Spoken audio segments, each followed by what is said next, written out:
what can you guys do to get that, to bridge that non-Malay? Because it seems like, as you yourself said, there's no way for, because in Malaysia the numbers are really quite tight, right? There's no way for a government to win without appealing to the minorities, and I think that's a good thing, right? Correct. I don't think that's a bad thing. So what is the plan moving forward to get that, to bridge that 2% or 3%? All right. This thing is not it's not a Chalon thing, you know. It's more of a national Right. thing, if I may. So Perikatan Nasional have to do something with our setup. Okay. Currently, of course, we are relying on Gerakan and Bersatu. Also, we have an associate wing. PAS also, they have their Dewan Himpunan Penyokong PAS and stuff like that. But we now realize that it's not enough. Our setup for the non-Malays is not appealing enough. So we need to think on how do we appeal more? Do we add another component party, or do we feel more Indian and Chinese candidates under our banner to show that we are multi, we are not racist, we give opportunities to people? That is also one thing.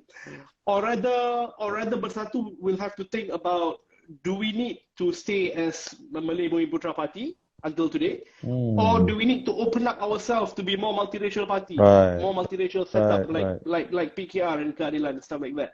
So I think that is a question for Bersatu, and of course PAS also have to think on how to promote Islam, to be progressive Muslim, but not offend others and stuff like that. So because of course PAS don't intend to offend others, but others feel offended by them. Right. So everybody have to move towards the middle a bit.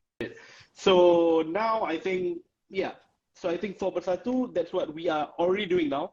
We are looking at that. But just to add another thing, I lost 2005 probably due to the lack of support from the Chinese community. But the vast majority of votes that I got, it's probably because I am under the Perikatan logo. Right, true. It works both ways, because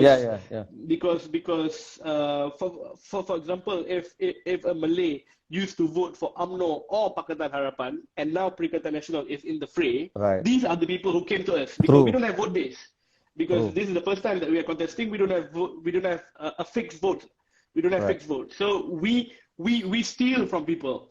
So the reason why we managed to steal that amount of votes is because a lot of Malay Muslims feels that, okay, PH cannot fight for us. Barisan have lost their plot. So yes, Perikatan Nasional is the new thing. We're going to try them out. All right. Okay. So is it fair to say this is analysis that the Perikatan Nasional vote was, people still wanted the UMNO ideology, but they didn't want this version of UMNO, the leadership.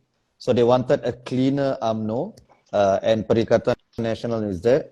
Whereas those who voted for Pakatan Harapan, mostly the non-Malays and the Malays who are less conservative. Is it fair to say that's the analysis?